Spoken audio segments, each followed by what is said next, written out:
Good afternoon, Susan. How you doing? Good afternoon. I'm good, thank you. You well? Really good. Yeah. It's good to see you. Good to have you here, man. Good to have you down at the Voices Yeah. office. You found it all right, yeah? Yeah. Well, I got a bit confused because my old primary school is on Larkham Street around the corner. Right. So I didn't know whether there was like a back entrance from there because I always think that I'm too clever. But like this is all changed with like Ward Square and yeah, I'm still having to like navigate all the I hear you. all the change. I hear you. Elephant and Castle was an elephant without a castle for a while. Yes. But people missed that bit. Exactly. Listen, we're here to talk about the BFI London Film Festival, which kicks off next month, October. We're in September. Mm-hmm. Your short, Dark Skin Bruises Differently features as part of the festival's Show Me Who I Am program. Mm-hmm. Is that right? Yes, that's correct. Screenings on October the 14th and 16th for those who need to go and buy their tickets and plan their diary. Tell me all about it, Susan. Well, so Dark Skin Bruises Differently is a short film that is about a teacher called Miss Lawson who is really trying to advocate for a black child called Maria. And we open at a staff meeting where we have several teachers with different opinions on this girl. And and it's just about how the system makes it really difficult to advocate for children. It also deals with microaggressions that black staff have to deal with at work, but also it's about being mindful of how we talk about children. And this is sort of not just the scene, but what the whole film is about. It's about making sure that we allow children to have their path to what is real and what isn't, what is the truth and what isn't, rather than sort of expecting a standard of them that is a very adult standard, which I think is something that happens a lot with black children, particularly dark-skinned black children. As with every good short, it could have gone on and on. Is there any plans for it to be a feature? That is the plan. I have had this idea in my head, well, probably since I was a child, to be honest, but in terms of like trying to fictionalize it for a really, really, really long time. And so, but initially the teacher, Miss Lawson, who I actually play as well, so I wrote it and directed it and played Miss Lawson, but originally she was white. And so that was kind of what I was looking at for a very long time. But then when I came to making the short, because the short was kind of my war cry, I needed to make something. Like things these days take years and years and years to make. And in that time, I feel like you can really lose the point and the love. So I just went away with a group of people that I really adore and really respect and made this short. And that's when I thought, actually, I think a more interesting version is Miss Lawson being black, because I feel that there is something in trying to protect the younger you and what happens when you're successful in doing that and what happens when you're not, which is what the short looks at. I thought the film, it drew attention to some very specific issues, right?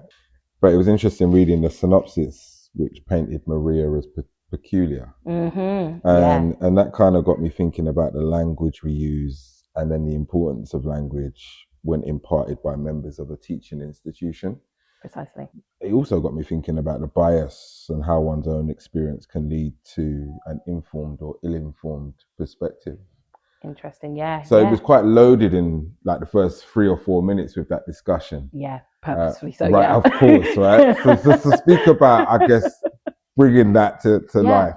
Well, the reason why I use peculiar, and it's been quite interesting, and not a lot of people have picked up on that, and maybe because they've not read the synopsis and they've just, experienced the film. But I also, sort of going back to what I said before, I felt like, this is my personal experience now, as a young girl, there was a certain way that I had to present in order for people to believe me or feel sorry for me, and particularly at school, to say like, you fall in, you bash your knee. And actually the way the title came to mind was, I remember once bashing my knee around the corner, St. John's Primary, and a white teacher looking at my knee and saying, "Oh, well, you're not bruised." And I was like, but it did connect with the concrete ground, but because there was no bruise, to her there was no trauma. So but I think that one of the things that I also really, really want to protect, linking to that, is children are allowed to be peculiar, and weird and a bit strange and a bit, they don't have to be like Disney goo goo gaga for us to all be like, oh, like, why can't you be a little bit quiet and odd and introspective? I was watching as a child, I was watching adults and I could see what they were doing and I understood, and I know that made some adults very uncomfortable, but I had what was there was an intelligence that actually a lot of adults didn't really understand in someone like me. And so I don't think it was harvested, not until I sort of found drama, I guess. It wasn't really harvested or encouraged or explored in any way. And so that's why I use the word peculiar, because I think that Black children have a right to be peculiar and strange and odd and weird and figuring it out. We don't have to be this one thing. I'm very, in the feature film version, I do want Maria to be someone that we've got question marks over. But that's because children don't know right from wrong. They've got to discover that. There was no real way for us to discern if Maria's behaviour was the result of her habitual reality, as in word appearance inept, right? For instance, Maria's hair was noticeably unkempt in appearance, and I sat there watching that thinking a lot of people are going to miss that. And if they do pick up on it, they might blame the parents, or they might blame the I've got a daughter, so I know how sometimes her mum might do her hair on Sunday and by Monday it's looking like it weren't done. Exactly. So was that purposeful and kind of that nuance, right? Speak to kind of imparting that in 10 minutes. Yeah. No, you're absolutely right. There were all these little things. I was like, I didn't want her hair to be, laid or whatever. Not that I would use that for a child, but for me as well, that was also something that I really struggled with as a child, was like how you're meant to present and how to look pretty. And I was quite, I read The Secret Seven and wanted to climb up trees and stuff. And, everyone hated it. And I would cry when I have to wear my church dress to school. And I'd look at my brother and be like, why can't I just wear what he's wearing? I mean, Enid Blyton didn't cater for us. No, not at all. Not at all. Famous Five, Secret Seven. No, it wasn't for us. No. Great language. But yeah, and I would be next door at in the Woolworth library, and that's where I would dream up this kind of different reality. And it did mean my hair was messy sometimes, and my mum tried. I was a resilient child, but that's what I want, is like I do want there to be a question mark, mainly because I think that is an interesting acting challenge. That's a more interesting acting challenge than going, this is what it is, this is what we understand, we're all trying to discover. And when you don't live in the house of a child, you don't know everything. And so that is definitely when we venture into the feature film that I want to protect as much as possible. Susan, you're a British actor, filmmaker, known for her work in film, theatre, TV. You were highlighted as one to watch by The Voice newspaper at the start of the year. Here you are, a part of this festival. It seemed like, just from the outsider looking in, it's all going quite swimmingly. The career, the journey, the upward trajectory. In your own words, though, I mean, are you happy with where you are right now, where you find yourself? I'm very frustrated, actually, to be honest. That's why I made the short. Right. I've been writing for 10 years. It'll be 10 years next year. 2016 was when I got my first commission. And it's been actually a really lovely journey. I've had some time to really think about what I want to say and what I want to put out in the world. But I feel that definitely now in a lot of different sectors, we're seeing a lot of pushback when it comes to diversity. We're seeing a lot of people be very scared and wanting to cater to certain audiences, which has meant that certain voices in the entertainment industry are not as celebrated as they were even just 3 years ago. And that is very, very frustrating, especially for somebody who's been around since they were a teenager. But I feel that one thing I keep telling myself is that we've been here. We haven't been here like globally, not in my lifetime, but we know what it's like to have doors shut in our faces. And so that's why this film being a part of London Film Festival, and we submitted it like any other person. We don't have an in at the BFI or anything like that. So for it to be seen and to be celebrated, and to have the team at LFF really push it and want us to talk about it in this way, I feel like that is the result of getting your own stuff made. rather than waiting around. But I think in terms of my career, I don't really, I always feel like the peak of one mountain is the bottom of another.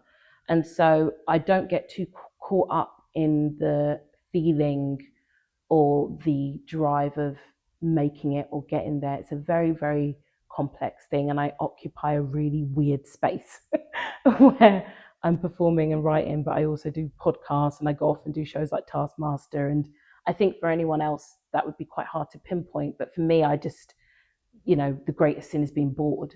And so having freedom in what I do, I think is the biggest win. It's funny because you say that, and I wrote the British actress, writer, and director, and in brackets I put multifaceted. Yeah, there's a lot going on. Ain't that just how it's got to be in 2025, or is it just because you aren't rooted to any one creative discipline? Yeah, that's a good question. Does it need to be that way? I feel like focus is really important, and I feel like I have always managed to do what I want to do, largely by a couple of credits. It's a good thing to be able to say that. By a couple of credits. Sometimes you got to pay the bills, but I feel that there's a victory in being a part of TV shows that want me to appear as myself, like Taskmaster and like some quiz shows I've done and a few other things that haven't been announced yet. And actually, my friend Emma Dennis Edwards, shout out Emma. I was talking to her about that kind of space, and she said, "You know what I really love about it, Susan, is seeing Black people be as themselves and being light and being funny and being frivolous and being charismatic and not being polished in any way, being the you that I get to experience." And I think that is a real kind of victory for peculiar Susan, that people pay me money to sit and be funny and interesting. So that went somewhere. You're not peculiar at all. I was as a kid. I was genuinely as a kid, but that's fine. That's fine. Most kids are. That's what I was going to say. That's what I mean. So then were you? I don't think I was. Do you see what I mean? No. I absolutely don't think I was. But it was. But I get what you mean. Yeah, I was peculiar too. But I don't think. No, I think that most kids are. Yeah. Sometimes when you see a kid and they just get up and they start dancing, you're like, that was weird. Yeah. Like, that's what I mean. It's funny because I was listening to, dare I say it, I might not include this, but I was listening to Kanye West just talk about just how we're taught things, and I guess it's that whole how you're socialized, right? I mean, it's how you're socialized. I mean, a kid will come in here and don't know that he can't jump on that table, and everyone tells him not to. Then the next time he comes in here, that's not something he can jump on. Yeah, exactly. Was he peculiar for wanting to jump on there, or was he just not? I mean, Kanye's whole thesis is the whole world's a stage, and we're teach that kid to act better. Yeah. Well, I do think that, and that was something. The kind of socialization, I think, of Black children was something that I very early questioned. Like I questioned going to church. I questioned what version of the Bible my mum was reading. My dad was reading one other version, and they would fight, and I'd be like, so what is it? I questioned going into church and seeing loads of pictures of a white Jesus with a completely Black congregation. Things like that. Everyone was just like, stop doing that. But I do not think that is a singular experience. I don't think that makes me special, whatever. But I feel like I actually see this with my friends who are parents and seeing how they parent their children and how they're not afraid of those questions. And that's really beautiful. It's Black History Month, Susan. Yes. We're all where we are because someone blazed the trail. I mean, who do you pay homage to when you look back at some of the people that have helped you to enable this fantastic career that's been carved out? Do you know what? This is actually something I've never said before. I love an exclusive, mate. An exclusive. Okay. And I think it's because of where I am. So, not too far from here, maybe about a 4-minute walk from here, my friend Aurora lived in like this big kind of studio with her dad. And it was a genuine studio. It was like a big old house, and then in the basement was like a music studio, and bands used to come in there all the time. And so my mum, it was the only white girls' house that I was allowed to go to. So I'd go there and I would like watch all these bands come in. And they were probably really famous bands, but I didn't know anything about guitar music. But there was one day that there was a band and there was a woman singing, and I was like, oh my gosh, who is that? And we went downstairs, and I remember, and please forgive me for not remembering the actress's name, but it was the actress who played Gloria in Desmond's. Oh, wow, okay. And I just remember going, she sings as well. Like the idea that you could do more. And I think she caught me gulping at her. And she was like, come here. She don't know whether she remembers this, but I was like, it was the first time that I articulated that I wanted to perform. I felt very ashamed of having something in me that wanted to perform. I felt like it belonged to someone who didn't look like me, and to see this really beautiful woman who I recognized from the TV, from acting, there she was singing, and she was just like, you've got something. And I remember that sticking in my mind. I find it really interesting when you meet these people who you just, it's ships in the night, you say hello and then that's it. I've never seen her again. Wow. But yeah, I remember, shout out Gloria from Desmond's. You allow yourself to look forward to a day when you're potentially considered a significant contributor to Black history? Oh my God. Or do you feel that way already? Honestly, no. I feel like I'm still hustling along with everyone else. But I feel that I've had enough young Black girls particularly come up to me and tell me about the stuff that they love. And it varies. I mean, a lot of it is chewing gum, but a lot of it is cheetahs. You were fantastic in cheetahs. Oh, thank you very much. I love cheetahs. It was so fun. Yeah. And filming in Peckham as well. I was like, good. Brilliant. Just down the road, actually. It was brilliant. It was really fun. But yeah, I feel, so I guess what I'm saying is that I'm not naive, because I've had that really glorious feedback. And I get that quite a lot. But what I'm looking forward to is seeing enough young Black performers, creatives feeling free enough to make the work that they want to make, as opposed to the work that they feel like they should. Before I ask you what other boxes, you want to tick moving forward, you kind of began to touch on it with your last answer, but what do you feel Black creatives should be hyper focused on right now? I know the well is deep. I know the well is deep, but God, that was so many deep breaths. Yeah, do you know? Because it's really, do you know why I'm deep breathing so intensely? It's really hard. It's really hard to stay creative and have the kind of, this can sound very woo-woo, but like have the channel open and receptive when the world feels so dangerous. I've struggled with it a lot. And so what I would say now more than ever is like young Black, not even just young, any creators, doesn't matter how old you are, any creators, Black creators, we need to keep locating the things that make us feel joy and help us feel light and playful and receptive rather than closed. Because I feel that from that closeness, which is a toughness that you do need to be tough.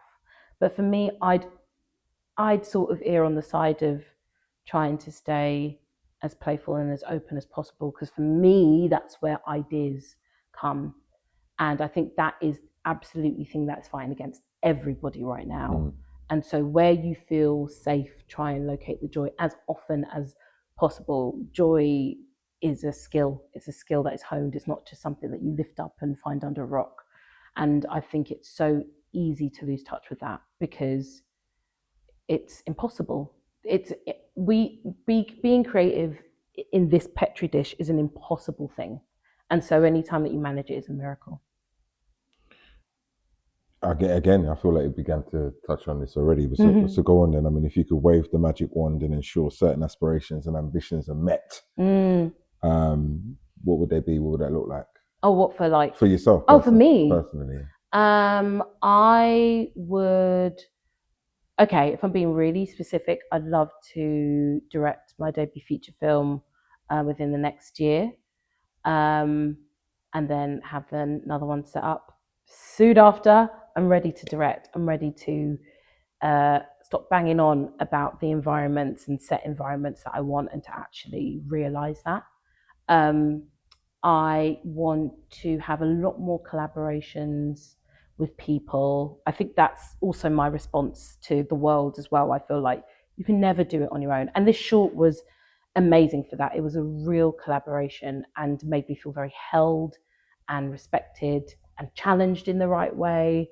And so for me, the experience of making Dark Skin Bruises Differently has encouraged me to go, oh, that utopia that you think you can create when filming is possible.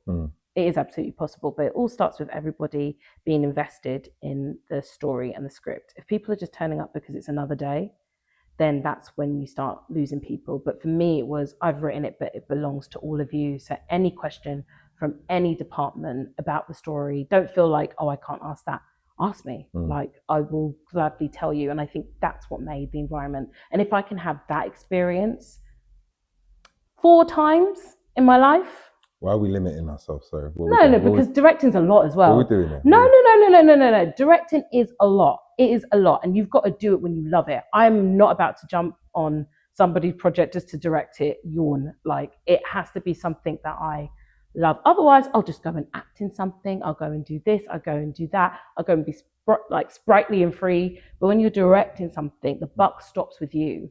And so it's got to be a buck that I love. It's got to be a project that I love. I understand, because you're speaking about a circumstance where you throw 110% of you into it in order to deliver, and I guess you can only do that so many times. Only so many times. Yeah. I mean, if people do it loads, I find them I'm very suspicious. Well, they might not be as multifaceted as you, Susan. Maybe that's the thing. Maybe they're not in it as well, so that's why they can do it. No, who knows what motivates. Listen, when I got to the end, I noticed that your special mentions, special thank yous at the top of that list, I won't quote them all, was Deborah Francis White. Yes. So speak about that relationship. She must have been at the top for a reason. I know you guys worked on one of her, what was it? Her podcast. Yeah, and then you've done work in the theatre. Yes, I did a play. I did a play. Yeah. Never Have I Ever at Chichester. Yeah. So Deborah, Deborah, I actually got introduced. This is maybe about 9 years ago. I was at a party. I think it was actually, this is clangy name drop stuff, but I got invited to Phoebe Waller-Bridge was throwing a party, and it was on the 30th of December. My birthday's on the 31st. By the time I got there, the clock had, gone midnight, so it was my birthday. And I was really depressed. I'd just broken up with this guy. I was really sad. And I was like, why am I here? And it was just like, loads of people where? Anyway, someone came up to me and was just like, you all right? And I was like, no, I'm not all right. They're like, let me introduce you to someone. And it was Deborah. And our friend went, this is Susan. She's normally funny. So what's going on with her? And Deborah just looked at me. She was like, okay, all right. And so we exchanged numbers. And then she invited me as a guest on the Guilty Feminist podcast. And then soon after, she said, would you like to co-host? Now, one of the things that you have to do when you co-host is you have to do 5 to 10 minutes, normally 5 minutes, of stand-up. I'd never done stand-up. Wow. I didn't want to do stand-up. I found it really scary. I was like, I don't want to do it. And she was like, you should try it. So I remember I went away to Brighton for the day. I wrote my first ever bit of stand-up comedy and then did it in front of a live audience. And I remember I turned to Deborah at the end of it and went, is that comedy? And she was looking at me like, for goodness sake, you just did a set. You just did a set. And the reason why I love Deborah is because she believes I can do anything. And she came on board as an exec on this, and her support and just her being loud about it has been brilliant. And I didn't know anything about it. I knew comedy TV, but stand-up, I've not studied it. I don't know it. And it was through her. And that's how I met so many other amazing stand-up comedians and learned what they do. So yeah, I owe that other kind of string to my bow. I was just gonna, I literally took the words out of my mouth. The string to it's another string. It was, and I hadn't ever explored it, had no intention of exploring it.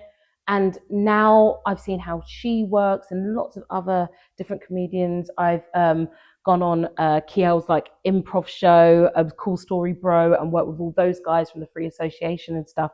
And I've just learned that there's other ways of storytelling. And the thing that I find really magical about stand-up is that you write the thing and you do it. You write the thing, you find a room, you do it. You don't have to ask permission from anyone. You don't have to do this. And so I think it is like one of the purest forms of creativity. Creative delivery. Yeah, no, totally. It's been a pleasure talking to you. Thank you so much. We could have gone for another 20 minutes. I'm gonna leave it at that. But good luck with everything moving forward. I hope the film festival gives you the light and exposure that you need. Thank you. And I hope next time we speak, there's like 8 feature films. Yeah, we're 8 feature films. I'm like, yes, my 9th feature. Yeah. Where can people follow you that want to stay in contact or in touch with what you're doing? I am on Instagram at SusieWoozy12. Everyone hates the handle. I refuse to change it. Susie, Susie, Woozy, Woosie 12. I refuse to change it. Was you woozy when you picked the handle? No, but it's the last bastion of whimsy that I have in this society. I hear you. I'm keeping it. I'm not. There was a time where I was like, maybe I should just Susan_Wokoma. No, Susie Woozy 12. Well, guys, you know what you'll find now. Thank you so much. Thank you. Appreciate you. Good luck. Cheers.